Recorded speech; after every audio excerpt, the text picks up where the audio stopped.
Deputado federal, excelentíssimo senhor Fábio Choquete, deputado federal, excelentíssimo senhor Vicente Carlos Preso, deputado estadual, senhor Thiago Coelho, vice-presidente administrativo da ACIGES. A Associação Empresarial de Jaraguá do Sul tem a honra de recebê-los neste encontro empresarial.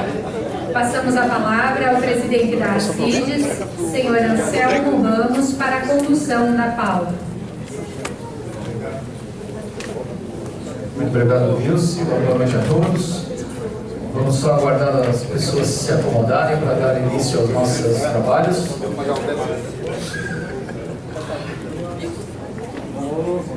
Convido a todos a tomarem seu assento para a gente poder começar nossos trabalhos, por gentileza.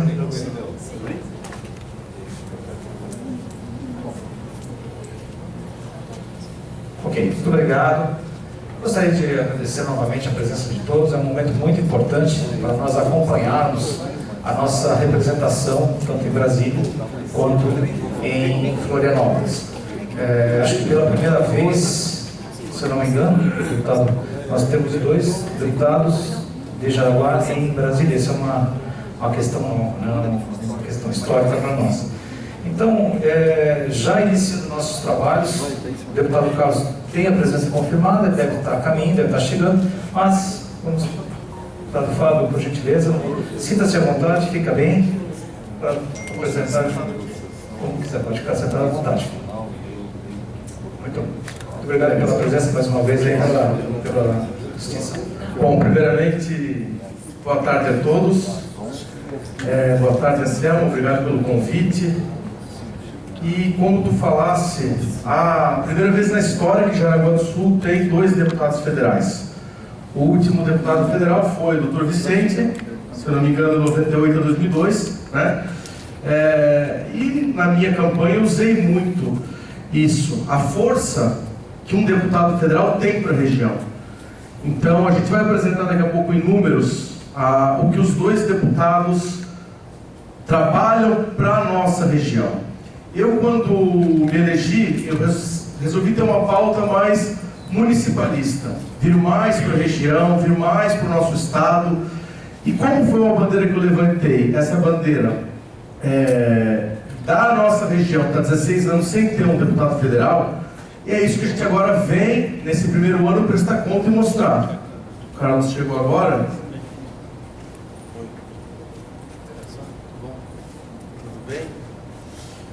Então é isso que a gente vem agora atrás para apresentar para vocês. O papel da CIGES é muito importante, uma vez que faz o link da classe empresarial, né, com os nossos representantes no cenário federal e no cenário estadual, com o Dr. Vicente. Então eu trouxe uma breve apresentação para vocês, um compilado do nosso trabalho lá em Brasília, e se tiver alguma... Vai passando ali? Não, só para... Ou tu passa ali, não tem problema. Obrigado. Então vamos lá. Nesse primeiro ano, além de estar como deputado federal, eu sou secretário de comunicação da Câmara, né? Hoje a gente conta com um quadro de colaboradores de mais de 700 funcionários. Eu sou responsável pela sair a notícia de dentro da Câmara dos Deputados e chegar nos mais de 200 milhões de brasileiros. É a primeira vez na história que um catarinense ocupa essa função, como secretário de comunicação. E na Secretaria de Comunicação a gente tem um papel muito importante. Em 2018 houve a mudança que o povo pediu nas urnas, né? Onde pega uma pessoa que era totalmente desconhecida no meio político e lança como deputado federal. Então o nosso papel na Secretaria de Comunicação é esse: levar o dia a dia da Câmara dos Deputados para os mais de 200 milhões de brasileiros. Então, lá na TV Câmara a gente já fez alguns programas como por exemplo o Trabalho de Base, um programa que foi criado na minha gestão, que mostra o dia a dia do parlamentar quando ele não está em Brasília. Tem muita gente que tem a ideia que o deputado trabalha terça e quarta e vai para casa no final de semana. E bem pelo contrário, o deputado volta, vem para a base, corre o município, e quer saber o quanto um deputado trabalha, pergunta para a esposa dele, né? Se a esposa vê ele muito tempo em casa, não trabalha nada. Se a mulher reclama que é para ele deixar, é que ele realmente trabalha bastante. Então a gente fez esse programa que é o trabalho de base. E fez agora, em 2019, uma repaginada inteira nos canais, no canal da TV Câmara, em todos os programas. Então, TV Câmara, Voz do Brasil, Rádio Câmara, isso tudo passa pela pauta da nossa gestão lá. As comissões que a gente faz parte, titular do Conselho de Ética, Comissão de Viação e Transporte, Comissão do Meio Ambiente e suplente na CCJ e em Minas Energia. Ações legislativas. 7 projetos de leis, daqui a pouco eu entro ali para falar para vocês. 2 requerimentos de informações. Um desses requerimentos é a questão do tombamento do bairro Rio Cerro, certo? Do Rio da Luz.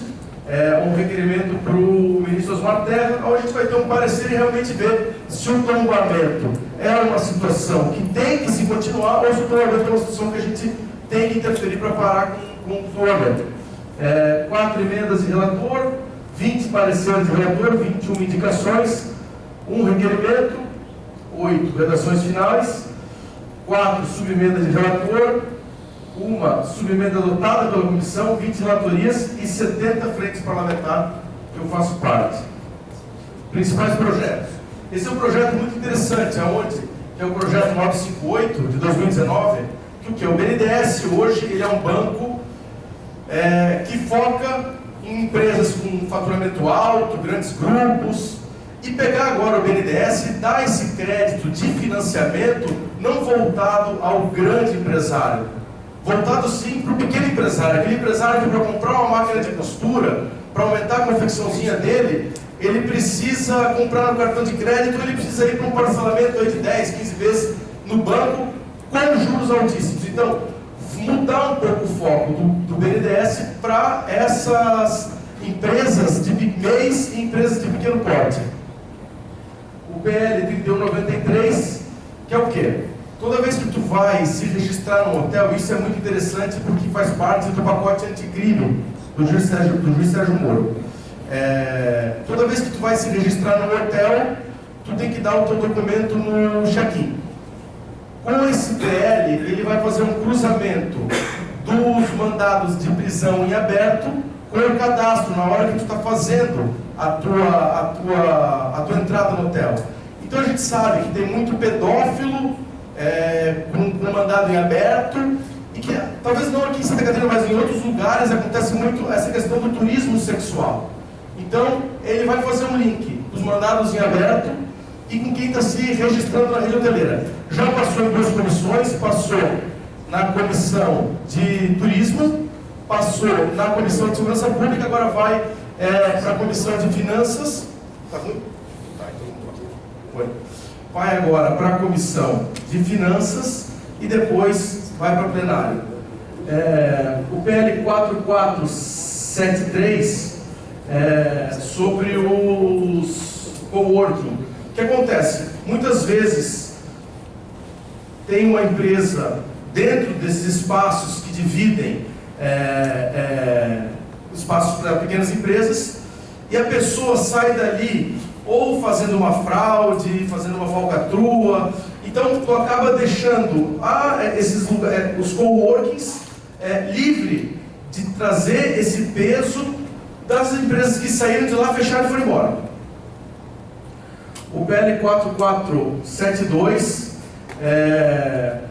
altera a redação da Lei 12.651 para dispor sobre as áreas de proteção permanente no perímetro urbano e nas regiões metropolitanas. O que acontece?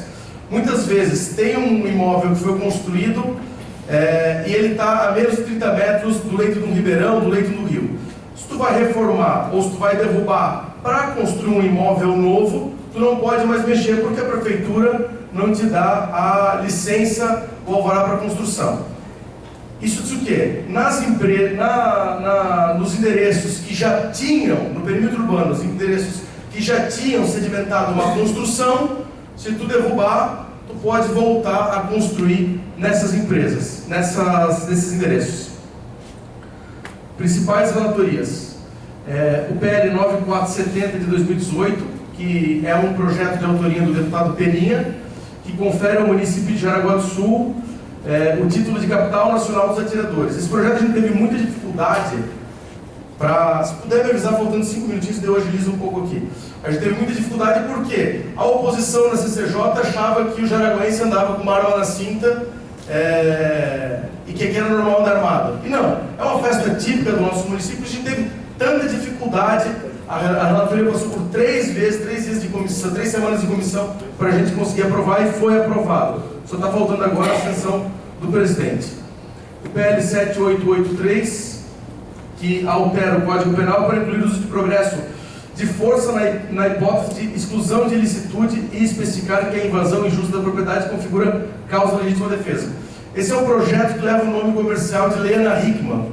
É um projeto do deputado Fausto Pinato de São Paulo, que alguns lembram aqui do caso, que teve que usar a força, o cunhado dela, para matar a pessoa que estava com uma arma na mão. Então, ele é a alteração ali para exclusão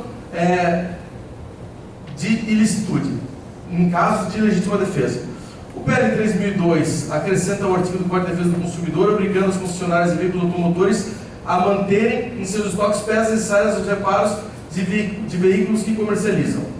E o PL 3067, que autoriza o acesso de instituições financeiras oficiais, agências de desenvolvimento oficiais, bancos de desenvolvimento oficiais, bancos cooperados e confederações e centrais de cooperativas de crédito aos recursos do Fundo de Amparo ao Trabalhador, FAT, para fins de concessão creditária. Esses 2 últimos, a gente está dando a relatoria ainda até o final do ano.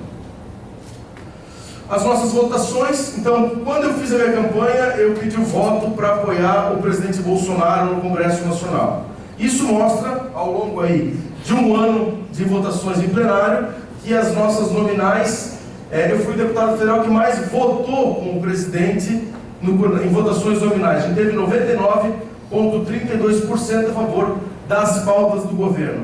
Então mostra que realmente a gente está lá para apoiar o presidente Bolsonaro e votando. Conforme eu vim aqui em Santa Catarina e pedi o voto, a gente mostra agora em números que 99,32% a gente votou com o governo. Apenas uma votação que eu não votei com o presidente, que eu não concordo, é uma situação de um veto, que é das bagagens. Então eu votei contra.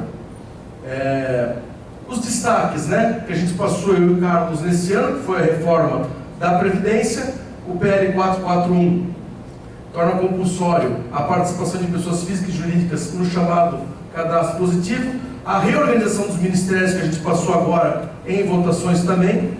E a PEC 34, que prevê a execução obrigatória das emendas de bancada, o que já acontece com as emendas individuais. Então, muitas vezes, o deputado vinha aqui, botava a emenda de bancada dele lá, e acontecia que o governo contingenciava ou não pagava.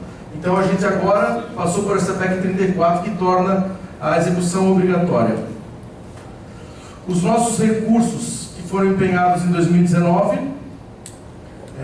no Ministério do Desenvolvimento Regional, 7 milhões, então aqui só para nossa região foi 1 para Xereder, 1 para Jaraguá e 1 para Guaramirim. É isso aí. Dos 7 milhões, 3 milhões ficaram na nossa região. No Ministério da Agricultura, dos 2 milhões e 450 mil reais, a gente deixou, não vale, né? 400 mil reais na Barra Velha, 250 mil em Massaranduba, 250 mil reais em Corupá e 250 mil reais em São João Taperiú. No Ministério da Saúde, 500 mil, 250 para o Hospital Jaraguá e 250 para o Hospital São José. Isso aqui que acontece. Quando eu fui a Brasília, logo depois de eleito, então a gente não tem muito recurso. Nosso recurso vai ser aplicado e liberado depois de outubro para pagamento no outro ano. Então a gente passou a ver algumas situações que estavam travadas em alguns ministérios. Tinha um programa chamado Avançar Cidades, que estava travado 42 milhões de reais, que era o quê? Um deputado ir lá, ficar batendo em cima, ficar batendo em cima, ficar batendo em cima para a liberação. Então foram mais de 5 visitas no MDR e a gente conseguiu a liberação de 42 milhões de reais. Isso era um projeto, um programa que estava desde 2014 lá travado. Então, para a nossa região aqui, veio para Xerez, se não me engano, ali, 4.750.000 reais para pavimentações. Aqui. Isso é para passar um panorama. Logo depois que eu me elegi e o governador Moisés se elegeu, eu deixei muito claro para ele que toda a nossa dificuldade hoje de Jaraguá do Sul e da região é a duplicação da BR-280. Isso é prometido por vários deputados, vários governadores. Então, isso é passando um programa do trecho estadualizado. A ordem de serviço foi assinada aqui, se eu não me engano, no dia 30/10, certo? O prazo de conclusão da obra são 900 dias. O cronograma de liberação de recursos é conforme a produção, tanto que já teve 4 milhões liberados depois da assinatura, 3.700.000 para a Infrasul e 300.000 para a Zimut, que faz a supervisão do serviço. A primeira etapa da drenagem e terraplanagem no entroncamento da 280 com a S68 em Guaramirim, e a duplicação de 8,9 km da rodovia. O contrato prevê a adequação, duplicação, melhoramento e restauração da pista existente e obras de arte especiais no trecho entre a rodovia 68 e a ponte do Portal, sobre o rio Itapocuzinho, no limite de Guaramirim e Jaraguá, totalizando 103 milhões. A questão da SC68, essa foi uma obra que demorou, eu vejo, no meu ver, ela foi demorada para começar, certo? Bom, mas depois que começou, teve a questão de chuvas, as intempéries. Então, agora, passando um parecer de hoje, ela segue o cronograma estipulado contratualmente. Já foi repassado para a empresa 643 mil reais, que dá 30% mais ou menos do valor da obra. E o contrato prevê 30% no início e 70% no final. Ou seja, a previsão está para o dia 27 de dezembro. Na quarta-feira, eu e o Dr. Vicente, a gente tem uma reunião, o secretário, com o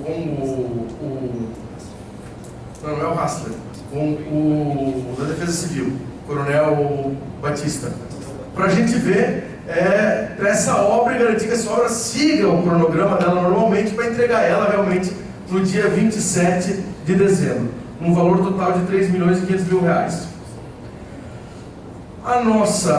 Isso aqui dando uma passada na BR-280, o trecho federal. De nada adianta o governo do estado fazer o trecho estadual e o governo federal não fazer. Então, nesse momento, por isso que é muito importante, a gente tem 2 deputados federais para brigar pela BR-280. E mais 3 deputados de Joinville brigando por essa situação. Então, ali, no lote 1.1 está com 3,8% executado, ou seja, nada, zero, que é o trecho de São Francisco até a 101. O lote 2.1, que é a BR-101, da BR-101 até Guaramirim, 43% executado, e o trecho 2.2 do contorno viário de Guaramirim e Jaraguá, 40% executado. Por isso é muito importante, agora um trabalho de 4 mãos, do governo do estado, o governo federal. Essa obra acontecer na velocidade que a BR-280, o trecho estadual, vai acontecer também. O que a gente empenhou agora nas nossas emendas individuais, que foram postas até o final de outubro, um total de 6.350.000 reais, certo? Para pavimentação e infraestrutura urbana, 500 mil para Barra Velha, 500 mil para Pomerode. No Ministério da Agricultura, 2 milhões para a nossa região aqui. Nada. Ministério da Saúde, 2.300.000 reais. 400 mil para o Hospital Jaraguá, 400 mil para o Hospital São José e 200 mil para a Secretaria da Saúde. 500 mil para Lages, 500 mil para Rio dos Cedros e 300 mil para Taió.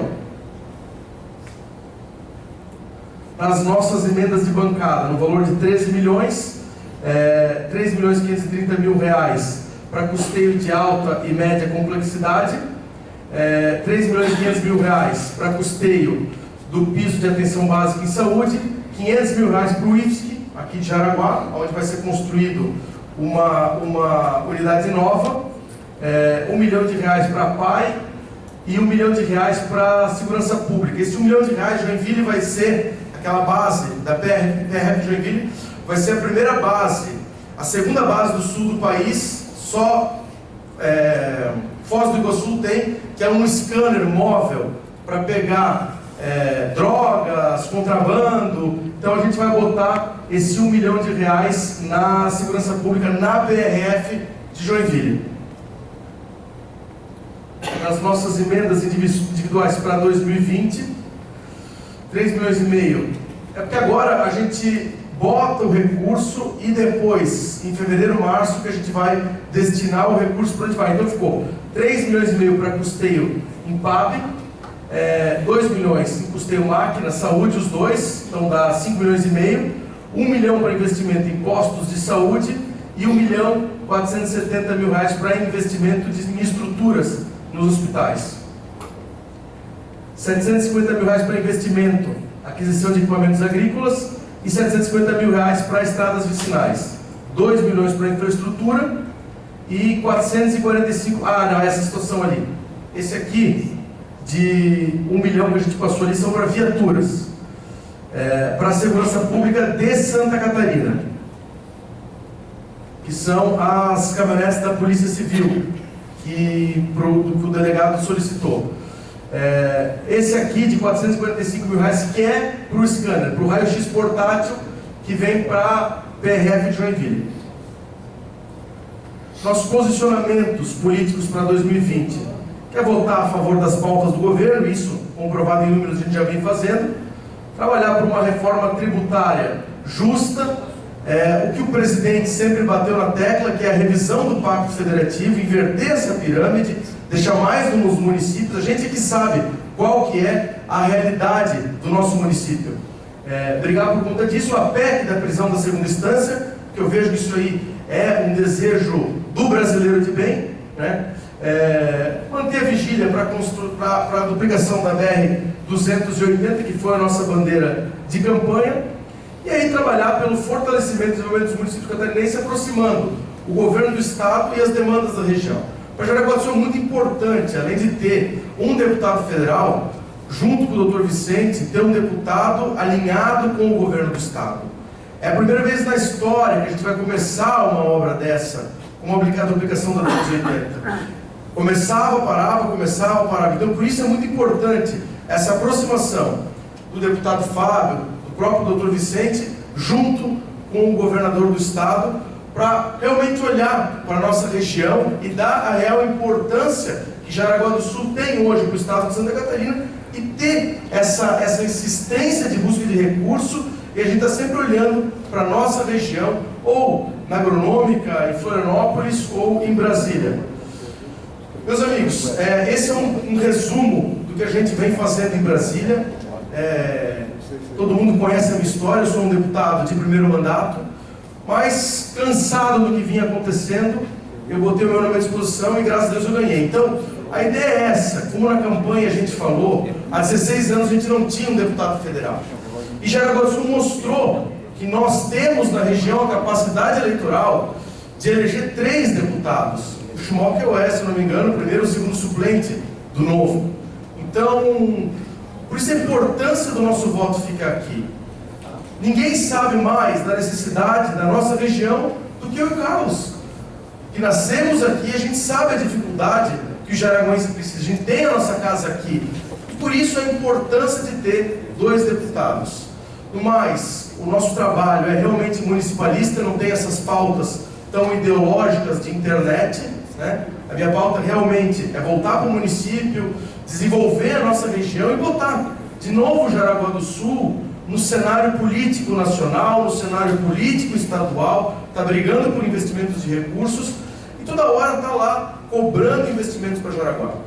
Eu espero aí fazer um ano de 2020 do mesmo jeito que a gente trouxe o ano de 2019, com muita luta, ouvindo todas as classes, né? Toda vez que eu fui convidado a vir aqui na associação, a gente veio, a gente escuta as demandas e está brigando por isso. No mais, eu agradeço a todos pela presença. Presidente, muito obrigado pelo convite e valeu.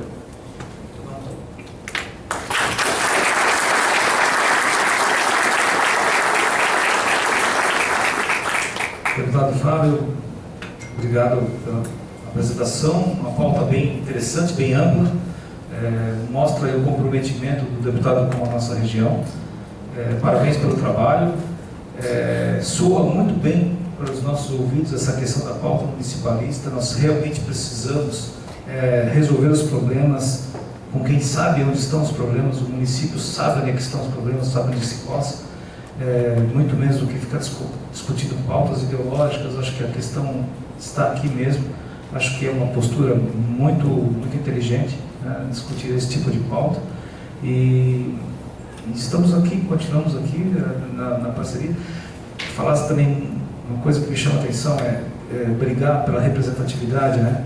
Então, realmente, Jaraguá tem que fazer o exercício de, na próxima, realmente tentar lançar menos candidatos para acontecer justamente isso, né? Tenhamos até três deputados federais. Os números mostram que a gente pode, desde que os partidos se organizem para isso, né? Eu sei que é uma construção difícil, mas nós temos ainda mais 3 anos pela frente para a gente pensar nesse modelo de construção. Acho que é viável, acho que dá para a gente conversar. Nós estamos atingindo uma maturação política diferente do que vinha acontecendo até hoje. Acho que o Brasil está maduro, mais maduro politicamente, tem muita coisa para passar, mas o povo já está discutindo política como algo que faz parte do seu dia a dia, não uma coisa que deixava delegado a só seus interesses pessoais. Acho que nós temos essa maturidade, acho que nós estamos construindo isso, e parabéns pela essa linha de conduta. Muito obrigado. Nós vamos fazer algumas perguntas ao deputado, mas vamos deixar para o final, quando fizermos as demais apresentações. Então, deputado Carlos Chiodini, boa noite, obrigado por ter vindo. Sei que tinha compromissos fora de uma dificuldade de agenda, mas fizesse um esforço aí para estar aqui. Muito obrigado. E queremos ouvi-lo, né, o que foi esse primeiro ano, praticamente encerrado já a sua mandato. Bem, boa noite a todos, né? Presidente Anselmo, deputado estadual Dr. Vicente, que é um grande amigo, Fábio Choquete, deputado federal, colega, Tiago, em seus nomes aí toda a diretoria da CIS, do Centro Empresarial, outras entidades aqui presentes. Obrigado pela oportunidade de estar aqui na segunda-feira, finalzinho de ano.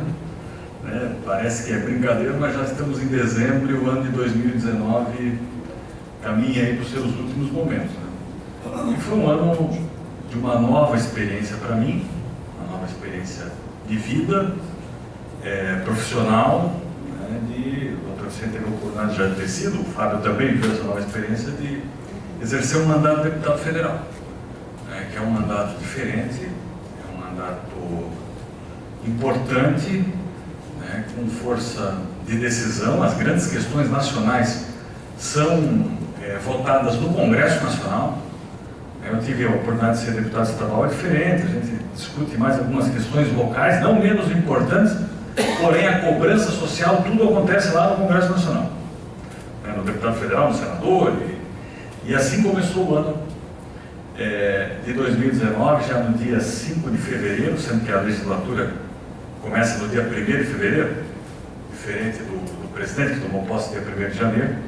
Dia 5 já veio o presidente Bolsonaro, o ministro Paulo Guedes, protocolaram a reforma da Previdência, um assunto importante, um assunto que há décadas vinha se discutindo. Teve uma pequena reforma em 2003, é o maior déficit que o país acumula nos seus diversos entes. Isso não é diferente nos estados. O estado de Santa Catarina tem um déficit de previdência aí bilionário, mais de 4 bilhões por ano, o Dr. Vicente sabe bem disso, os municípios.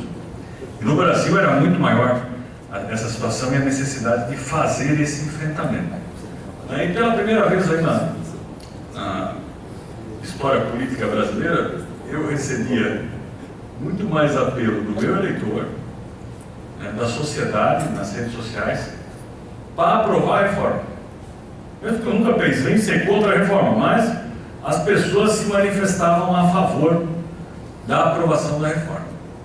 Claro, momento econômico difícil, nós vimos aí, de 2015, por exemplo, estava recordando aqui, com um PIB negativo de 3,8%, positivo de 1% em 2017, depois ele já vai baixando no ano da eleição para ficar 0,8 esse ano com todas as reformas aí sendo aprovadas. Então, o Brasil precisa, é questão de sobrevivência, retomar o desenvolvimento econômico, e um dos predicados para que isso acontecesse era a reforma da Previdência, ditada pelo mercado. Qualquer um que tiver uma mínima noção da administração e olhasse os números do governo brasileiro sabe que o governo encontra-se numa situação financeira delicada e precisa fazer esses enfrentamentos.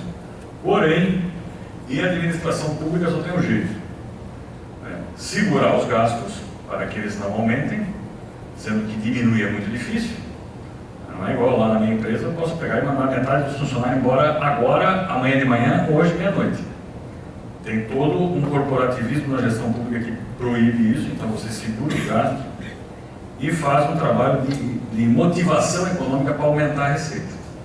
Tem um grande instrumento, talvez o mais importante, para que vá possibilitar isso, foi aprovado em 2017, ninguém deu bola, que era a PEC do teto de gastos. Essa tem que ser muito bem guardada. Tem atenção, nós não permitimos os aumentos superiores à inflação, que o que aconteceu nos anos bons do Brasil entre 2000 e 2013? A receita se multiplicou inúmeras vezes, só que as despesas cresceram mais que a receita. E chegamos aí num problema, mesmo que foi criadas regulamentações importantes, como a lei de responsabilidade fiscal, por exemplo, ela estipulou lá que a folha tem que ser 50%. O máximo, o limite prudencial é 50% da receita do município pela despesa com folha. Porém, se a gente for para Itajaí, que é o município per capita mais rico de Santa Catarina, a folha é 50%. E se a gente for lá para um pequeno município, os mais carentes aqui no eixo da BR-116, do Planalto Norte, da região serrana de Santa Catarina, a folha também é 50%. As pessoas usaram esse limite e foram perdão. Esse bom senso faltou na gestão pública, que acabou levando o Brasil para esse momento difícil. Então, eu faço essa introdução porque eu estou chegando lá, o Fábio está chegando lá, no meio da fogueira.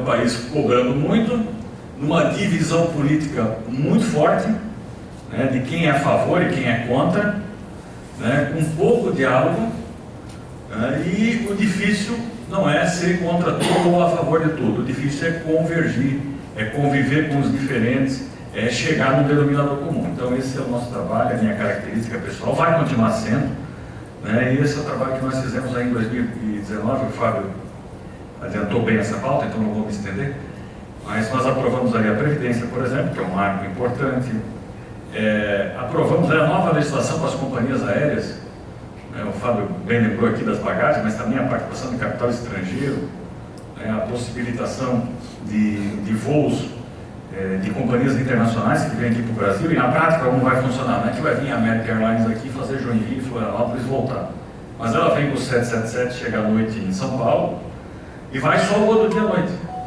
Então ela pode durante o dia fazer um voo com esse avião de São Paulo para Manaus, ou para Recife, ou para Porto Alegre, que é um avião muito maior, com uma despesa operacional menor, já que ele está com o dia parado, entende? Então, operação das aeronaves que já estão aqui no Brasil, é mais ou menos assim que vai funcionar na prática, a permissão das companhias aéreas operarem, para baixar o custo dessas passagens, que é mais caro hoje ir para Brasília do que ir para a Europa, via de regra, geralmente, né, Fábio? Eu fico comprando as minhas passagens com um mês de antecedência, mas o preço é estratosférico.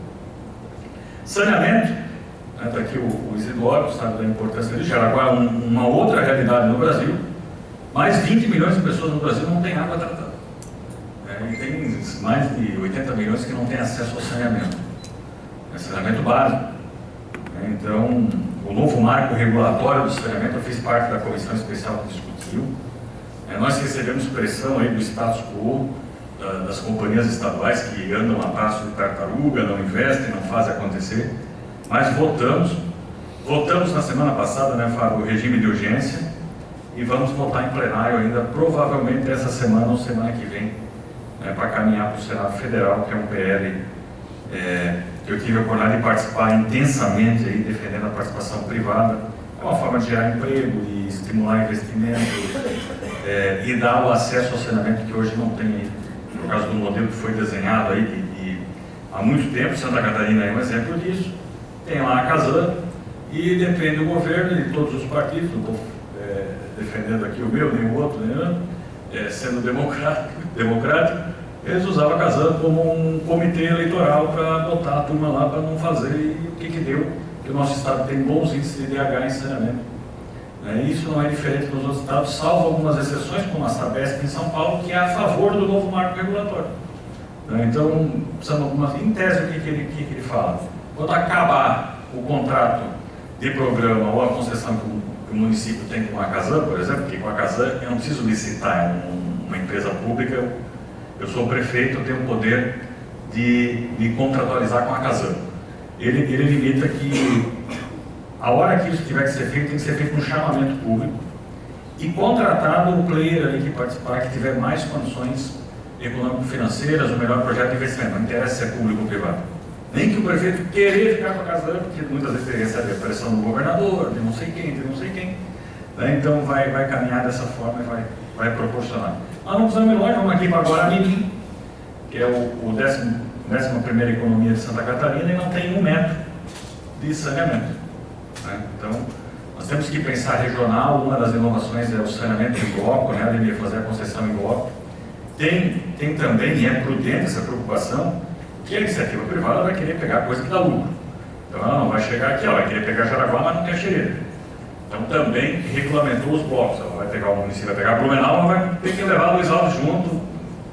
Tem uma lógica assim toda arquitetada que vai possibilitar um avanço dessa questão. Voltando semana passada, a legislação do clube empresa, o futebol é uma paixão brasileira, não é obrigatório, mas o futebol que quiser ir para o mercado, que ele quer ter uma regra de mercado, ser um clube empresa, ele tem essa oportunidade, ele sai da sua... O clube, a associação, que é dona da marca, ainda fica na vaga lá, mas a gestão tal, ele pode passar para investidores, como já é na Europa há décadas. E voltamos, falando de importantes aspectos aí. IMPs, você falou aí da 34, que já foi quando o presidente assumiu o governo, ele diminuiu e uniu vários ministérios. Então, nós sempre tivemos aí, em todos esses momentos também, faço das palavras do Fábio as minhas, em todos os assuntos importantes aí nós apoiamos aí o governo federal, principalmente na pauta econômica, por entender que é necessário, é impopular, é necessário, mas tem que fazer. Para fazer a maionese tem que quebrar o ovo, então nós vamos continuar fazendo. E vamos entrar em 2020 com a mesma pauta. Reforma tributária, que é diferente, eu estou devendo do Tiago, eu assumi o compromisso de trazer aqui o deputado Valéria Rossi, que é líder da nossa bancada, que é o propositor aí da reforma tributária. Eu quero trazer, se não esse ano, início do ano que vem, tenho esse compromisso aqui com a associação empresarial. A reforma tributária ela é mais subjetiva, Lidor, não é igual a reforma da Previdência. A reforma da Previdência vai ficar 5 anos a mais, vai contribuir um pouquinho a mais, a menos, corta a bota, tira, os militares não mexem. A reforma tributária melhorou para a indústria, melhorou para o serviço, melhorou para o comércio, para aquele segmento lá, essa proposta não é ideal, então essa coxa de retalhos tributários que a gente tem no Brasil também foi promovida aí, por diversos segmentos que buscaram um melhor ambiente de negócio para si, que hoje virou uma subindústria muito cara de ser mantida tanto para o empresário quanto para o governo, que tem que contratar mais auditores fiscais, abrir mais varas da fazenda, lidar com um passivo que estoura todo dia em novas teses tributárias aí, enormes. Então, isso aí vai chegar uma hora que está insustentável e eu creio que o espírito dessa reforma tributária é a simplificação. Não dá de diminuir a arrecadação, até porque se diminuir o município vai quebrar, o estado vai quebrar, mas também não vai aumentar, mas vai simplificar a forma de você usar, tentando promover mais justiça aí na cobrança dos impostos e tornando o país mais competitivo. Reforma administrativa, que são esse conjunto de MPs, se salvo engano, faz 15 dias que o ministro Guedes, a articulação política do governo protocolou, são 13 MPs, de organização, da carreira do servidor, questão dos pequenos municípios, são várias situações aí, algumas mais tranquilas, outras mais polêmicas que serão tratadas. Então, vira o ano com essa pauta, tem até fevereiro. Quando é medida provisória, tem 90 dias para ser votada, então tem que ser votada nesse período. Está já votado o regime de urgência, mas não foi para a pauta. Eu não sei se vai conseguir esse ano, mas se não for, é um assunto talvez importantíssimo para o início do ano que vem, o licenciamento ambiental. As novas regras de licenciamento ambiental, já o deputado Kim é o relator em plenário e deve ser votado já no início de 2020. Se não for votado ainda agora, porque é um tema bem polêmico, né? A Câmara, o Fábio tem convivido isso, a Câmara é um retrato da sociedade brasileira e tem tudo que é opinião lá divergente para tudo que é gosto. Então não é uma característica de Santa Catarina, mas tem uma grande bancada lá de ecologistas, tal, por sinal muito ativas, como tem da Frente Parlamentar do Agronegócio, como tem negócio. Eu até tenho trabalhado bastante nesse assunto, mas tentando inserir a visão do licenciamento urbano, né? Você que convive aí diretamente assim, como empreendedor aí do setor imobiliário, tal, que sempre está discutindo ou rural, ou a diminuição da possibilidade de explorar, que é por parte dos ecologistas, mas ninguém fala do urbano, que é algo super necessário. Agora eu vou passar uma pequena apresentação aí com algumas fotos. Nós fizemos um encontro, foram todos os deputados federais e senadores de Santa Catarina com o presidente Bolsonaro, com exceção de um deputado. Tem um detalhe interessante: na reforma da Previdência, Santa Catarina foi o estado mais fiel para o governo federal. Nós temos 16 deputados federais, só um não votou a favor, que é um deputado que é do PT, que declaradamente é o único de Santa Catarina, e declaradamente a oposição ao governo não votou a favor, também não foi nessa reunião, porque não dá apoio algum ao governo. Mas por que eu faço essa introdução? Porque eu entendo, né, é voz corrente aí na nossa bancada, que o presidente foi o segundo estado que ele mais fez votos do Brasil. Ele tem que ter esse reconhecimento de entrega aí para Santa Catarina e algumas obras estruturantes. Então, nós fomos lá para o presidente Jair Bolsonaro pedir cargo, pedir pavimentação na rua tal, na vila lá do meu cabo eleitoral, lá em São Francisco. Nós vamos pedir assuntos estruturantes que são tratados em coletivos para Santa Catarina. São esses em ordem de prioridade: a duplicação da BR-380, que é um gargalo nosso aqui do norte do estado, mas que se paga, é uma obra autossuficiente, assim como a duplicação da 470, a revitalização da 282, da ponte de Florianópolis até Chapecó, até São Miguel do Oeste, e da 158, que é uma que atravessa ali Maravilha, a reconstrução da 163, que é um clima de guerra, não sei quem passa lá, que é de São Miguel até Dionísio Cerqueira. Lá passa bastante importador de vinho, né, senhor? A finalização da 285, que também é aqui no sul do estado, que liga ali a região dos Cânions, São Joaquim, com a Serra Gaúcha. Essa é uma obra de 20 milhões, ela está quase pronta. O DENIT já botou o dinheiro, né? Então é uma obra mais simples de ser feita. Contorno viário da Grande Florianópolis não é pública, mas demora mais que a pública.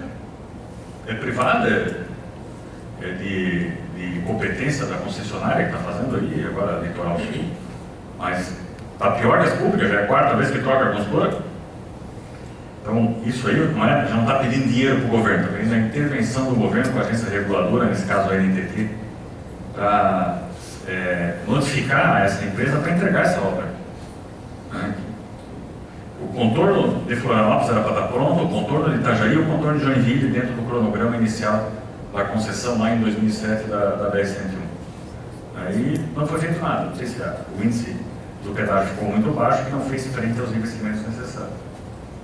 Adequação e manutenção das bacias de evolução e canais de acesso aos portos catarinenses. Esses são sempre grandes investimentos que o governo federal tem feito ao longo de décadas aí, e volta também é preciso.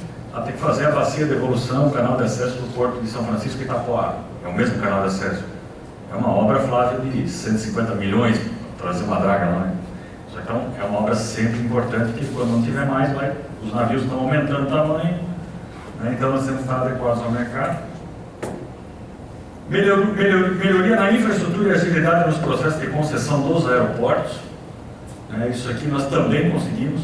Então, estão sendo incluídos no lote sul das concessões Joinville e Navegantes, e Curitiba, e Foz do Iguaçu, e Rio Grande, e Pelotas. São 11 aeroportos. É uma nova modalidade que eu entendo que o governo está certo, em vez de ele lançar um aeroporto só, mas só Joinville, ninguém vai querer vir. Mas 500 mil passageiros, talvez a quantidade de investimento que tem que fazer não ia fechar a conta para pegar só esse. Mas Curitiba foi recentemente renovada, então ele tem uma receita nesse bloco de concessão para ele investir também nos outros irmãos, né? Então, esse lote é o lote sul e há a programação na Secretaria Nacional de Aviação Civil de fazer a licitação aí da concessão agora nesse ano. É importante, é bom. Nós precisamos melhorar o aeroporto de Joinville, principalmente o aeroporto Navegantes, que é muito pequenininho e faz mais de 1.100.000 passageiros numa estrutura precária. E Joinville faz 540 mil, 550 mil passageiros. Então, nós temos um mercado potencial aí para Joinville de mais de 1 milhão e para Navegantes de quase 2 milhões de passageiros aí com turismo, com a região que... Só que hoje os voos são deslocados para grande parte para Curitiba. A aplicação de recursos para a manutenção das estruturas das barragens em contenções e cheias não é muito uma realidade aqui do Vale, mas nós apoiamos no do Vale Itajaí. E esse aqui o Dr. Vicente conhece bem, ressarcimento dos prejuízos causados a Santa Catarina, reconhecidos pelo Ministério da Saúde. Né? Então, Santa Catarina tem créditos a receber do Ministério da Saúde, já validados e tal, mas existe um cronograma de cobrança desses recursos para melhorar a nossa situação aqui da saúde. Esse é o valor de emendas aqui para o Vale do Itapocu, Jaraguá do Sul, Massaranduba, Xerreira, Guaramirim, Corupá, São João do Tapiru e Barra Velha. Eu acabei não discriminando, depois se alguém tiver interesse. Até agora, sem as de bancada e sem as individuais do final de ano. Entendeu? Isso é até então. Tem algumas aqui, só fazendo justiça, tem algumas aqui, que é um valor bem menor, que eu tinha do mandato ainda de deputado estadual, que a gente entregou agora, mas era, o mandato de deputado estadual para o estado todo era 3 milhões, deve ser 1 milhão e pouco. O Jaraguá do Sul, 1 milhão para Cultura, Esporte e Lazer, é um programa que nós vamos reformar aquelas áreas de lazer aí dos bairros. A ideia é gastar 100 mil cada uma, então já está na fase de fazer os projetos e aplicar o recurso, já começa a licitar algumas. Aquelas áreas de lazer, o Irineu foi prefeito, são antigas já e não receberam melhoria alguma. As pessoas necessitam esses espaços de lazer. 2 milhões e 400 mil é o centro de treinamento esportivo, foi empenhado e já está na aprovação do projeto na Caixa. Jaraguá do Sul vai ser sede dos Jogos Abertos ano que vem. É os Jogos Abertos do ano 60 dos Jogos Abertos, é uma edição comemorativa. E tem alguns espaços físicos que nós não temos para fazer todos os jogos, inclusive o doutor Vicente aí, o governador, estão auxiliando com o stand de tiro e tal, que é a nossa identidade, e também agora com o centro de treinamento esportivo. E 4 milhões 240 mil para mais de 1.200 cirurgias, né, que estavam na fila e que nós estamos desafogando via Prefeitura Municipal nos nossos hospitais, né, conforme a capacidade de produtividade do hospital e da equipe médica. Sabe? Os nossos hospitais também estão sendo cheios, né, mas já tem esse dinheiro em custeio de MAC e PAB para a administração pública municipal utilizando. Aqui alguns exemplos de projetos de lei, depois eu vou até falar outros, mas eu recebi o pedido lá, tem um projeto de lei para tornar Florianópolis a capital brasileira das startups. É justo, nós temos aí o dobro, Anselmo, de startup per capita em Florianópolis do que no segunda cidade, que é São Paulo. E eu creio que é um caminho que nós temos que reconhecer e também caminhar aqui para o interior. Venda fracionada de ração, esse mercado pet é gigante, tem mais cachorros e gatos do que bebês hoje nas casas das famílias brasileiras. Então, hoje vai na agropecuária lá comprar uma ração para um cachorrinho, para um gato, quem tem animal pequeno, compra em quilo, não pode, porque é uma prática ilegal. O dono lá do pet shop está vendendo de uma forma, então a gente está regulamentando isso aí. Não tem por que ser ilegal. Vende carne moída por quilo, vende laranja, vende banana e não pode vender ração. E esse inclusive vai ser pautado amanhã na Comissão da Agricultura aqui. Deixa eu citar mais alguns aqui. Reconhecimento dos diplomas de pós-graduação, estricto sensu de Portugal e do Mercosul. Essa semana também teve o Revalida, né, Flávio, que é um programa importante aí de médicos. É uma coisa clara que falta médico no Brasil, certo? né? Não tem mais médico, falta médico. Abriu mais universidades, então o governo mandou uma MP aqui que é a questão de revalidar, mas não é assim, eu vou fazer faculdade na Argentina, vou chegar aqui, tem uma prova toda aí que vai ser aplicada pelas universidades federais. Obriga sinalização refletiva daquelas caçambas coletoras, permanência, enfim. Tem coisa que tiver interesse, que é o meu jornalzinho que eu sempre mando, eu apresentei 10 projetos esse ano. Então esse aqui é interessante que ele possibilita o desmembramento do imóvel rural em menos de um módulo. Que nem aqui em Santa Catarina, um módulo rural é 20 mil metros. Mas acontece frequentemente, tem um pai lá que tem aquele terreno, tem 2 filhos, tal, quer dividir 10 mil metros para cada um. Ele não pode hoje. Então ele também prevê, ganhou bastante apoio aí da FPA. Algumas mudanças aí no Código de Trânsito Brasileiro. Essa aqui também é interessante, que é uma polêmica aí que eu já estou respondendo para um monte de jornal, que é impedir qualquer restrição de uso das propriedades de domínio privado durante o processo demarcatório de área indígena, nas áreas de amortecimento. Porque hoje é assim, vai lá e demarca essa sala aqui. Mas todo o centro empresarial aqui é amortecimento. Daí não faz mais nada, Fábio. Então, esse nosso projeto está prevendo que as áreas fora da área de demarcação possam ser utilizadas para quem quiser. E eu creio que a batida vai ser aí para esse ano, nós apoiarmos o governo e tal. Nós temos que fazer menos projetos e leis que geram obrigações, né, e fazer mais ações que geram uma simplificação dos processos, que é o dever que a sociedade nos espera, nos demanda. E aqui, a minha grande bandeira para 2020 vai ser essa ali, ó. Mais respeito por Santa Catarina. Somos o estado que mais votamos com o governo, vamos continuar votando, o presidente fez mais votos, a gente não está fazendo coisas não republicanas, mas queremos mais investimento aqui em Santa Catarina. Por quê? Porque nós pagamos. Nós temos, junto com São Paulo, a pior relação custo-benefício do país de quanto a gente paga e tem de retorno. Nós pagamos 58 bilhões de reais em impostos e recebemos 7. Né? E é visível aqui que 90% das obras federais estão paradas ou comprometidas ou no modo tartaruga aqui em Santa Catarina.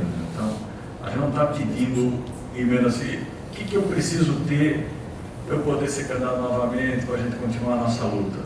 A gente precisa ter as obras andando, que vão possibilitar o crescimento. O que Jaraguá do Sul não cresce? Porque falta infraestrutura. Às vezes é em Blumenau. E vai voltar uma empresa lá em Blumenau, sair de lá de caminhão 5 da tarde, ou qualquer horário do dia, não atravessa nunca. Então, essas são as grandes bandeiras estruturantes para Santa Catarina que precisam ser tratadas aí. E eu fiz um apanhado histórico, nós vamos lançar um pequeno livro, um vídeo, com esse tema aí de mais respeito por Santa Catarina, e vamos percorrer o Estado, as universidades, as associações empresariais, tratando esse tema. Uma comparação real, a Bahia tem bem mais habitantes que Santa Catarina, tem o dobro do deputado, então deve ter o dobro de habitantes. Porém, a economia é quase igual. Só que o PIB é igual, mas o produto deles recolhe menos impostos. Então, eles recolheram no ano de 17 28,7 bilhões e receberam 31,8. E nós recolhemos 50,13 e recebemos 9,3. Ainda foi um ano que a gente recebeu mais que a média aí dos últimos, em percentual. Sabe? Então, a gente está pedindo dinheiro para 280, para 470 para fazer política, não. Para buscar 1/3, 1/10, 1/30 do que a gente pagou ao longo dos anos, vem pagando e tal. E o pior de tudo, e também, volto a dizer, isso é mais, eu estou fazendo, minha busca é histórica, vem lá do Império, não é o Bolsonaro, nós estamos na esperança que o Bolsonaro mude esse quadro. Entendeu? Por quê? Porque a gente tem certeza que investindo aqui na 280, aquele valor que falta para acabar a obra, ela vai se pagar em 4, 5 anos. A atividade econômica vai aumentar e ela vai acabar se pagando naturalmente. É uma situação inversamente proporcional aos números do PIB e do Índice de Desenvolvimento Humano. Né? Isso é interessante. Santa Catarina ocupa a quinta posição no PIB per capita nacional e a Bahia está em 23º. O IDH, nós estamos em terceiro do país e a Bahia em 12º. Né? Então, uma das coisas que gera revolta na sociedade brasileira é que não há meritocracia. Quem que é o aluno que tira a melhor nota na escola? Que estuda mais, que produz mais ou que faz menos? No governo ele faz menos. E eu fiz uma outra conta aqui que eu entendi interessante do coeficiente, o custo social aí dessas vidas. Né? O custo dos acidentes em 2013 a 2015 foi de 21 bilhões aqui no estado, considerando gastos médicos hospitalares e reabilitação até a perda de produção do acidentado, que ele vai com a perícia do INSS, ele não vai poder trabalhar mais. Esse valor aí dava de duplicar 2 vezes, já 3 vezes todas as obras aí que a gente citou. Só em 2018, Santa Catarina gastou um pouco mais de 1 bilhão. 1 bilhão, 51 milhões, 710 mil, 386 reais, 17 centavos, com acidentes nas rodovias federais. Sem contar que às vezes dá um acidente lá que tomba um caminhão, fica a rodovia o dia todo parado, o setor produtivo também para junto. E sem contar os prejuízos incalculáveis da perda de vidas humanas. Em 2007 a 2018 foram 6.168 pessoas mortas nas estradas federais de Santa Catarina. Santa Catarina é o estado campeão em acidentes e em número de vítimas após as colisões. Em 2018 foram 8.494 acidentes, 6.731 deles com vítima. Ou seja, de cada 10 acidentes, 8 tiveram pelo menos uma pessoa ferida ou morta. Então, para encerrar com essa reflexão, eu agradeço a oportunidade aqui e nós vamos entrar em 2018 com essa bandeira de mais respeito por 2020. Estou um pouco atrasado aí no relógio. Mais respeito por Santa Catarina na busca aí desses investimentos importantes. Né? No final do ano nós vamos estar... Tem um prazo, né, Fábio? Acho que é agora, dezembro, aí, para fazer as emendas individuais, em janeiro as de bancada. Vou estar entregando proporcionalmente também mais aqui para a nossa região, isso é lógico. E nessas áreas que a gente sabe que são mais carentes, que é saúde, infraestrutura, não adianta nós pegarmos, o deputado tem lá, com as 2 emendas somadas, mais ou menos uns 20 milhões. Isso aí, uma obra igual a 280 não faz nada. Então essa a gente usa para fazer a demanda dos municípios, é a pauta municipalista que o Fábio falava aí, que é a mais diversa. Aqui em Jaraguá também tenho feito com várias entidades, como bombeiros voluntários, hospitais, tal, a PAI. E nós temos feito também com a União da Bancada Catarinense, que está bem unida, os números comprovaram isso, tem reuniões frequentes, feito essa interlocução com o governo federal, o presidente tem recebido, tem atendido, a gente sabe que o governo está mal de recurso, mas a gente espera um crescimento econômico, um reequilíbrio das contas, um superávit maior para que, com essa possibilidade, investir mais justamente aqui em Santa Catarina. Sabe quanto tem no orçamento para o ano que vem de infraestrutura do país, Anselmo? Para rodovias? Um pouquinho mais de 5 bilhões e meio. Em 2013 foi 15. Mas já não era nada. 4 bilhões vai para o programa CREMA, que é a manutenção das rodovias, que é o tapa-buraco. Então, por que a obra não anda? A obra custa 1 bilhão. O governo bota 100 milhões. Aí produz um pouquinho lá e tal, só que ano que vem ela já não custa mais 1 bilhão. Ela tem um reajuste do IPC. Então aquele 100 é só para cobrir o reajuste, correr atrás do rabo. A obra acaba não produzindo, então a obra tem que começar e acabar, ela fica mais barata para o contratante que o contratado. Então a consultora também não vai mobilizar um monte de gente, trazer um monte de coisa aí se não produz. Aqui o nosso caso é muito claro, a consultora que faz o trecho, que é uma excelente consultora que está finalizando aquele túnel, ela poderia ter uma mobilização muito maior se ela tivesse uma previsão de caixa. A outra, que é a Sul Catarinense, já tem mais dificuldade, está em RJ, é um trecho muito mais fácil de fazer, mas ela não consegue produzir aquele tanto ali. Aí o trecho de São Francisco, o Fábio também foi muito feliz, praticamente nem começou. Botaram ali um pouquinho de dinheiro para fazer uma roçada, tinha que fazer isso, mas é para empenhar e iniciar o contrato, mas ele não tem nada de palpável aí na obra. Então, a preocupação é justamente essas questões de infraestrutura. Tá bem? Obrigado, Anselmo, companhia dos colegas deputados e a atenção de todos vocês.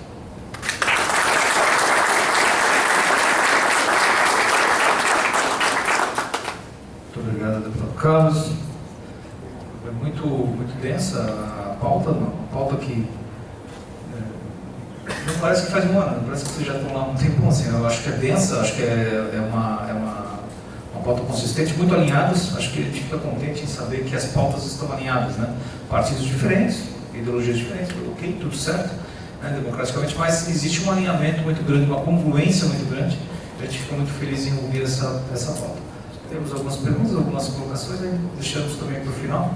E passo a palavra ao deputado Vicente, deputado também que nos prestigia aqui. Muito obrigado pela presença e fique à vontade para fazer a sua apresentação. Boa noite a todos. Eu queria agradecer o Anselmo, o Thiago, vice-presidente, e me honro com a presença dos dois deputados federais, o Carlinhos e o Fábio, e a cada uma das figuras políticas aqui, vereadores, secretários, e, enfim, o meio político está aqui, né? Eu, fofoca e as coisas estão tudo aqui junto. O presidente do OAB também está presente. Que bom, delegado, eu vi o delegado, doutor Fabiano, enfim, várias pessoas, vice-presidente da Fiesc, Luciane Bairro. É bom estar aqui. Inicialmente eu queria dar um depoimento pessoal sobre as coisas em geral. Eu tenho 63 anos. Alguns de vocês me acompanham mais ou menos na faixa, mas eu vejo o Brasil passando por uma fase difícil, dividido, um ódio nas mídias sociais, uma fase realmente que eu não me lembro, quando eu era pequenininho, de ter havido perseguição e falta de diálogo como está vendo agora. Eu digo isso porque eu vivi uma fase em que meu pai foi chamado por um capitão do porto de Itajaí, dizendo: João, você tem uma doença. Mas eu não estou doente. Não, você tem uma doença, você falou mal do neto do presidente Carrasco Azul.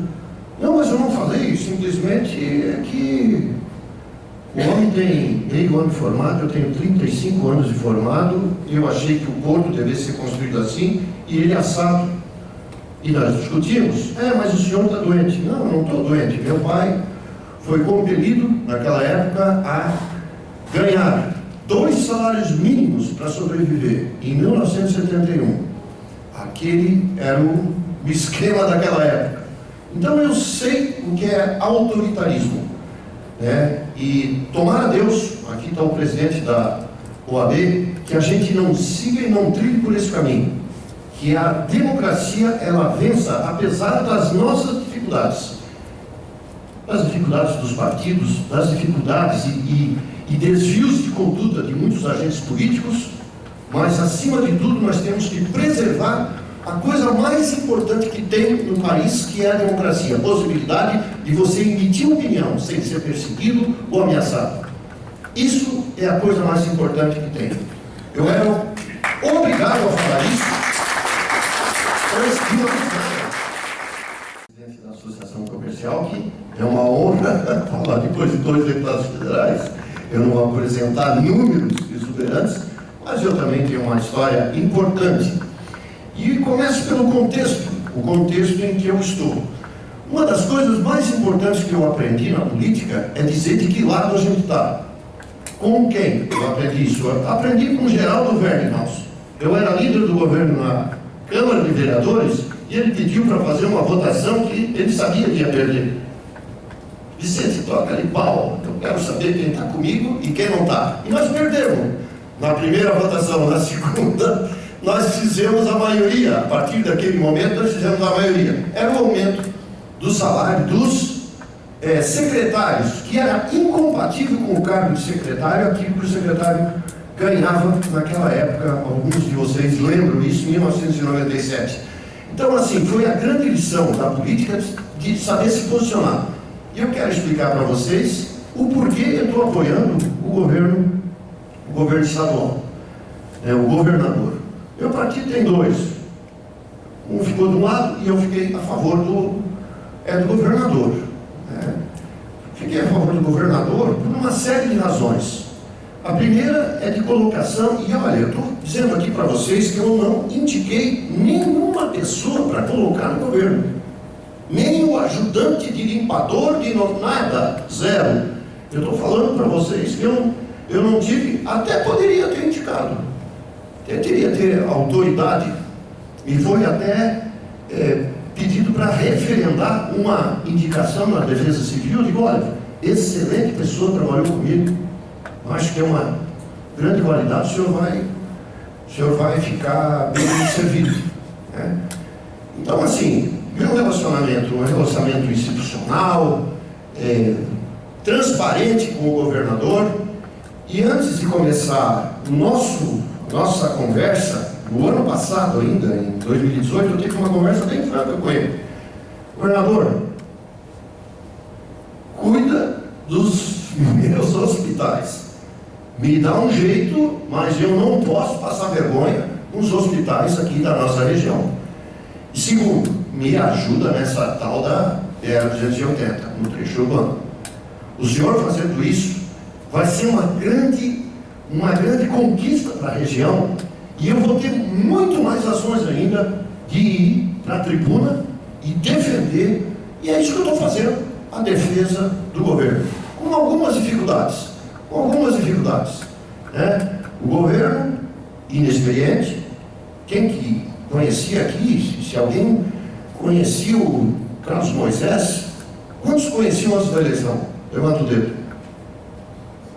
Quem sabe 2 pessoas conheciam, ninguém conhecia. Esse homem teve 70 e poucos % aqui, o nosso grande deputado federal, Fábio. É lógico, ele carregou gente da confiança dele, que não obrigatoriamente tinha experiência. E uma das medidas dele foi de reduzir custo. Colocou algumas pessoas da Universidade Federal e outras pessoas de alta confiança dele e reduziu 2.542 cargos comissionados. Esses cargos que a gente indica da política, auxiliar, não sei o que e tal. E começou a sobrar um pouquinho de dinheiro. Então, essa demonstração, e mais ainda, a colocação de critérios na distribuição de dinheiro de alguns setores, mostrou coerência. Então, um governo coerente, mesmo com uma dificuldade que a gente vê ainda, que eu espero que seja melhorada, a rapidez na resolução de alguns problemas até pequenos. Até a 108 eu vou colocar. E outras coisas que poderiam ser muito mais rápidas, mas foi devido realmente ao desconhecimento e à vontade de fazer coisa transparente do governo. Então, a transparência do governo realmente é algo que salta aos olhos. E é por isso que eu estou apoiando. Dito isso, vamos começar com algumas coisas importantes aqui. Vamos lá. Eu pertenço a algumas comissões. Comissão que eu sou presidente é a Comissão das Pessoas com Deficiência, Defesa dos Direitos da Pessoa com Deficiência. Eu sou vice-presidente da Comissão de Saúde, participo da Comissão de Turismo também, e Meio Ambiente, Comissão do Idoso. E é por aí que eu trafego, muito mais na área social do que na área de discussão, por exemplo, na Comissão de Constituição, Justiça e Finanças. Então, eu sou presidente da Comissão de Defesa dos Direitos da Pessoa com Deficiência. Hoje eu vim de Taió, onde eu reuni mais de quase 600 pessoas para discutir o quê? Autismo, dificuldade das professoras e de todos que lidam com pessoas com deficiência para prevenir as deficiências. Então, foram 28 mil pessoas quase que nós reunimos esse ano, em inúmeros locais distribuídos no Estado, levando conhecimento de alta qualidade e debatendo as políticas de proteção às pessoas, como acessibilidade, enfim. Vice-presidente da Comissão de Saúde. Depois eu vou tocar num assunto importantíssimo chamado a reforma do Código Sanitário do Estado. E sou também membro das comissões de Pesca e Agricultura, Turismo e Meio Ambiente e Defesa dos Direitos do Idoso. Essa foi eu que criei.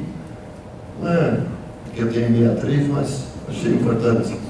Em 2030, nós vamos ser mais do que a população com mais de 65 anos vai ser maior do que de crianças. Esse é o problema. Nós temos que saber o que fazer. É clínica dia para idoso, é creche para idoso. Nós vamos ter que mudar o perfil. Acha que brincadeira? Não é. Vamos evitar doença nessa faixa. Dando exercício, médico em casa, enfim, uma série de estratégias que você tem que fazer, porque o país envelhecendo, você tem que evitar de torrar a tua grana toda, porque bota um velho na UTI com 85 anos, para tu ver como gasta. Desculpa o termo assim, mas é isso, você tem que sair antes do que a situação. Então, acho que é importante essa comissão. No Brasil, nos últimos 10 anos, somente em acidentes de trânsito, deixaram 3 milhões de pessoas com algum tipo de deficiência. É um grande tema que eu vou abordar na comissão esse próximo ano. Vou começar com o turismo inclusivo, um grande seminário no final de abril, e vamos, no segundo semestre, falar sobre acidentes de trânsito. Só que agora, Carlinhos, tu falasse um monte, né? O pessoal vai ficar sem seguro. Vai ser outra coisa, isso é coisa batida. Comissão dos Direitos da Pessoa com Deficiência, são 1.570.000 pessoas que tem em Santa Catarina. Então, realmente, alguém tem que cuidar. 22% da nossa população. Isso não é uma pequena coisa, é uma grande fatia. Os deficientes eles sofrem com muitas barreiras, Como eu disse, é um grande desafio. Primeiro, fazer o dever de casa, e todas as entidades públicas deveriam, aqui estão alguns vereadores, pegar no pé. O Ministério Público tem sido parceiraço com isso, tem sido pé no chão. Ninguém vai lá para mandar prender todo mundo, mas existe uma pauta de metas que têm que ser atingidas em todos os níveis, e eles têm realmente agido com coerência para a introdução dessas pautas de acessibilidade. Então, eu lido com muitas APAES, AMAs, com o Conselho Nacional dos Deficientes, associações de síndrome de Down. E esse foi o grande trabalho que nós fizemos, São 29 eventos, quase com 28.000 pessoas. Essa foi aqui na Associação Comercial. Aqui um outro assunto importante, já dizendo alguma coisa a respeito dos nossos 2 hospitais. No último mandato, nós lutamos muito para mudar a Constituição do Estado, para exigir 15% da saúde, 15% dos impostos para a saúde. O Estado ganhou no STF, trocou e caiu. Quanto que o Estado está aplicando? 14,1%, 14,2%. Não baixou o investimento, graças a Deus. Nós estamos vigilantes, mas aquilo que nós tínhamos de seguro, nós não temos mais. Então, o que eles são obrigados? A gastar no mínimo 12%, que é o que o ex-governador Colombo entrou com essa DIN no STF. E o que significa esse deu origem a essa grande discussão na Assembleia Legislativa. Então, nós tivemos uma mudança no nosso orçamento, que previa 10% do dinheiro da saúde para os hospitais filantrópicos. E isso, o governo foi lá e ganhou também. Mas, devido à pressão intensa, o governo recuou e disse, deixa comigo. São 190 milhões esse ano que vão ser distribuídos em hospitais de uma maneira decente. Não é o cara forte, porque é amigo do Fábio e tal, que vai, ou do Carlinhos Chiodini, que vai tocar dinheiro lá. Não. Os hospitais, eles foram divididos conforme as suas potencialidades, em cinco categorias. E o nosso hospital São José vai receber até o final do ano, já recebeu a metade, 3 milhões e 800 mil reais até o final do ano. 3 milhões e 800 mil reais. 4.400 a nossa cota. 4.400, já aumentou um pouquinho. 600 recebendo do ano da tua época, do teu convênio. Ah, mas isso aí foi outra coisa. Não, mas é 4.400. Então ele divide 3.800 por 7. É o mensal. O custo, Isso. o custo de hospital estatal provavelmente é Muito maior. muito mais alto. Muito mais alto. Isso. Tem que colocar isso. O hospital. Senão dá a impressão que tudo é doação para cá. Não. Eu não terminei de expor. No ano 2020, isso vai ser de 330 milhões. O Hospital Jaraguá já recebeu parte dos 800 mil reais, recebeu 400 mil reais até agora. Com mais duas emendas que estão para vir do ano 2018 para 2019, cada um dos hospitais está para assinar esse outro convênio de custeio, cada um deles com 400 mil reais. Então, um importante reforço, e isso fica bem claro, o governo fez uma sistemática, a primeira vez que nós temos realmente uma política de incentivo aos hospitais filantrópicos que menos custam e que mais atendem, mas com critérios. Essa é uma grande diferença do que estava acontecendo antes. Aqui está as notas de empenho, de pagamento, o Hospital São José com 1.870.000 e o outro 3.870.000 e o Hospital Jaraguá 800 mil reais. Isso é devido à diferença de portes. Cada um tem as suas potencialidades. Pesca e agricultura também, nós discutimos alguns temas importantes. Turismo, que aqui nós colocamos uma emenda para o turismo de sinalização do cicloturismo, diretamente com o Vale, vai fazer aqueles ciclos. A gente pensa que isso aqui é pequeno, não é pequeno não. Timbó, a pequena Timbó, vive com a sua rede hoteleira, tanto hotéis mesmo quanto pousadas, praticamente cheias em final de semana, de tanto ciclista que tem para fazer cicloturismo e os roteiros ali. E aqui nós estamos caminhando muito bem. Direitos do idoso, nós fizemos algumas reuniões importantes para debates de políticas públicas. Aqui são 16 indicações, 25 moções, pedidos de informação, projetos de lei, 14 requerimentos. Aqui, as nossas apresentações com o deputado Fábio se sobrepõem. Esse é um grande tema. Eu não saí do secretário Carlos Hassler. Aqui nós fizemos algumas reuniões, um grupo de trabalho, de pessoas ligadas à Prefeitura de Jaraguá do Sul e outros entes, como a Associação Comercial e Industrial, para seguir o que estava faltando, qual era o nó que precisava melhorar para esse esforço sair e ficar. Buonasera. Buonasera, come stai? Piano, Piano, sì, prendi la sedia, por favor.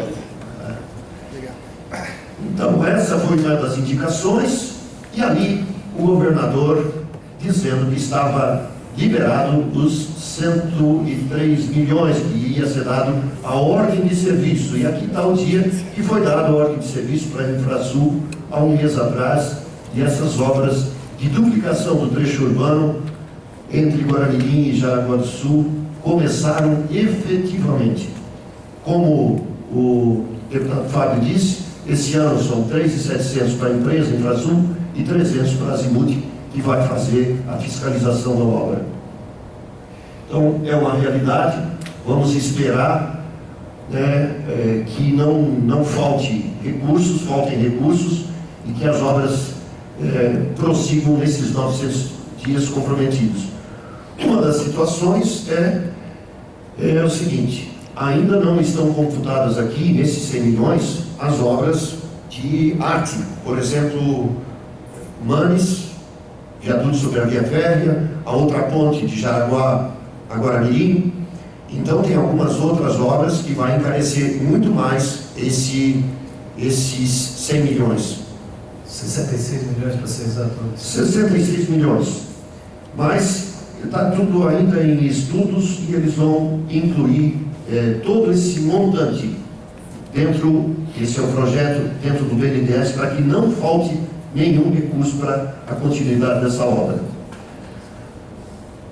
Uma indicação também para o Estado, ele reparar o trânsito que foi intenso e arrebentou várias vias na Figueira, tanto do lado de Jaraguá quanto do lado de Guaramirim. Eu estive hoje com o prefeito de Guaramirim, então logo termine. Há um compromisso verbal, mas também uma indicação minha para que isso seja refeito com toda a justiça. A revitalização da SC 110, do pé da serra do lado de Jaraguá até o fim do domínio dentro de Pomerode, é importantíssima essa obra. Muitos acidentes dessa rodovia que tem que haver uma melhoria. Nós colocamos o projeto debaixo da pilha, para cima da pilha, né? E estamos também fazendo com que o governo faça desse projeto e inclua dentro de algum projeto de financiamento que possa resolver a partir do ano que vem também. Projeto de lei que eu destaco é esse ali que o nosso amigo havia começado a cutucar a respeito dos hospitais públicos. Nós precisamos de um controle muito maior dos hospitais públicos no que diz respeito à produtividade. Então, o meu projeto é que o secretário de Saúde apresente, cada 4 meses, todos os índices de produtividade dos hospitais públicos. Se vocês terem uma ideia, se tem um orçamento de 3 bilhões e 900 para a saúde, 1 bi e 300 é para 13 hospitais públicos de administração direta. É muito dinheiro. E esse dinheiro tem que vir a público, com todas as dificuldades, com toda a fratura exposta, para que a gente possa definir e que o parlamento analise item por item, para saber se isso tem que continuar ou parar. Então essa é uma lei extremamente importante e me parece que ela não vem sozinha, vem com mais peneira ainda, no sentido de reduzir o ímpeto estatizador que tem por parte e grande parte assim, de algumas cidades que querem que isso continue. Para nós é um retrocesso, não é o nosso modelo e não é o modelo que eu defendo. Esse é um projeto que eu diria para vocês assim: olha, esse é um prefeito, me ajuda, prefeito. Esse é um projeto da nota fiscal com CPF. Uma pequena diferença de alguns outros estados, que parte do imposto contido naquilo que você compra ou no serviço que você compra, tanto de mercadorias quanto de serviço, parte vai para alguma instituição que estiver cadastrada dentro da Secretaria de Estado da Fazenda. Então os hospitais vão receber um pouquinho, as atuais um pouco, a AMA um pouco, enfim, a entidade que tiver no teu celular, o aplicativo que vai ser desenvolvido pela Secretaria da Fazenda, você mesmo vai colocar e essas entidades vão receber. Então esse é um projeto que eu estou falando com o Paulo Eli, estou falando com o governador, estou falando para obter maioria. Amanhã vai ser lido, Carlos, dentro da CFT, já passou na CCJ, e a gente espera que mesmo com algumas modificações, ele vença, para que as entidades sem fins lucrativos elas possam também ter esse benefício. São emendas e recursos extraordinários que nós recebemos do governador, um total de 8.941.000, para várias instituições. E um deles que não está computado aí foi o dinheiro de manutenção desse ano e do ano que vem para os bombeiros voluntários de Santa Catarina. São 3 milhões esse ano, 3 milhões no ano que vem. E o governador, depois de algumas entrevistas com ele, audiências, e também com o setor de segurança, com o secretário de segurança, ele realmente me prestigiou. Eu agradeço ele bastante quando da assinatura desse convênio em Joinville, em alguns meses atrás. Então, essas instituições conseguiram manter e até ampliar um pouco a sua manutenção, o seu custeio.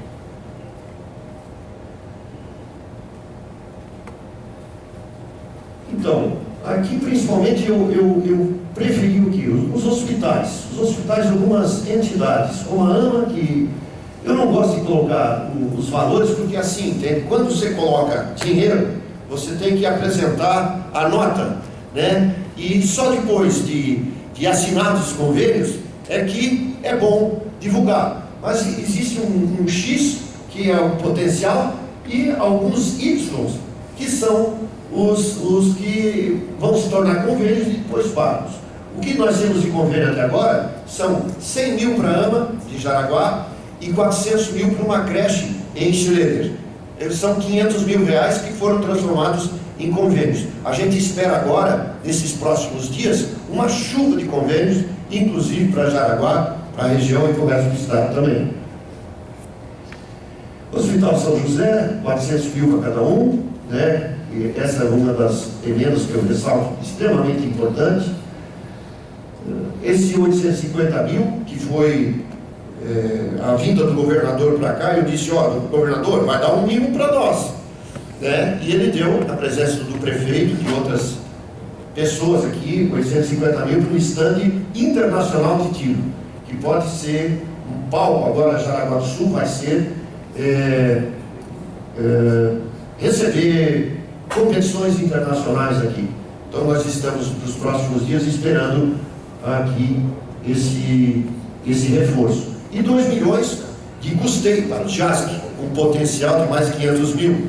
Né? Ele já falou, o secretário já falou, e para nós é extremamente importante aqui, para a prefeitura, que vai receber 2 milhões, ali está o prefeito, o secretário, Natália, enfim. Então, com o secretário Carlos Rasser da Infraestrutura, no dia que a gente pediu, e não pediu só por isso, pediu para a 108, pediu para a 108 de Guaramirim, a Massaranduba ali, no Poço Zandoná, é uma confusão. O Estado foi recebido numa situação de manutenção, com todo respeito, muito ruim, péssimo, 70% das rodovias estouradas. E agora a gente espera que esse programa recuperar, que possa ser assinado através dos consórcios intermunicipais, ele venha e vingue, que esses consórcios possam mais rapidamente resolver uma situação que o Estado não consegue resolver. E se resolve é muito mais caro. Então daí eu agradeço demais a audiência com o governador. Mais uma vez ele tem se mostrado parceiro. E assim, gente, eu estou na luta aí. Eu trabalho bastante, tenho sido coerente com as minhas ações, tenho ajudado quem merece, ou seja, as instituições com voluntariado. Esse ano nós fizemos uma sessão de elogio ao voluntariado, às pessoas com deficiência. A Assembleia Legislativa, por minha parte, elogiou nos últimos 4 anos de mandato meu, 4 personalidades. A primeira, o senhor Vicente Donini, como alguém do voluntariado. A segunda, o senhor Vicente Donini, através do Hospital São José, como modelo de hospital. A terceira, as mulheres da UASI, pelos 500 anos da Igreja Luterana no mundo, como uma maneira de também associar o voluntariado e elogiar a parte. E a última, do último ano, foi o Sr. Vanderweg, por N razões que vocês conhecem, como um grande apoiador das causas sociais, culturais, enfim. Esse ano eu decidi colocar em evidência uma pessoa que até os 5 anos não falava e não andava, e que inadvertidamente hoje fala 5 idiomas. É um autista e que discursou em nome dos 40 agraciados, que foi o senhor Marcos Petri, e que pela primeira vez uma pessoa portadora de deficiência ou com deficiência, com autismo, discursa em nome de todas as personalidades do Estado nessa última sessão. Ele foi aplaudido de pé 2 vezes, comoveu todo mundo, e eu acho que o recado foi dado, para sensibilizar as pessoas, e é isso que eu gosto de fazer, sensibilização. Acima de tudo, a atividade política não é você conseguir recursos para tudo, mas você tem que botar a sua opinião e agradecer. Eu agradeço aqui também, para terminar, Anselmo, prefeito, deputados, o Thiago. Assim, nós temos tido uma parceria dos deputados federais também. Eu não posso deixar de agradecer o Carlos e também o Fábio pela interferência em algumas situações. O Fábio, principalmente em relação a esses 608. Para tirar os 643 mil que pagaram, não foi fácil. Então ele teve que ir pessoalmente, quase no pescoço dos homens lá, para fazer pagar essa primeira parcela. Falta 1,5 milhão ainda. O Carlos também, até nós temos que conversar depois, o Zac tem um projeto seu, a pedido de alguns amigos em comum, para a gente, questão de finanças do Estado, nós temos que conversar. E agradeço também aqui, não está aqui, mas é o Douglas Borba, um baita do parceiro, que tem sido interlocutor e facilitador de várias ações que eu tenho no governo do Estado. Tá? Então, é isso aí. Um abraço. Obrigado.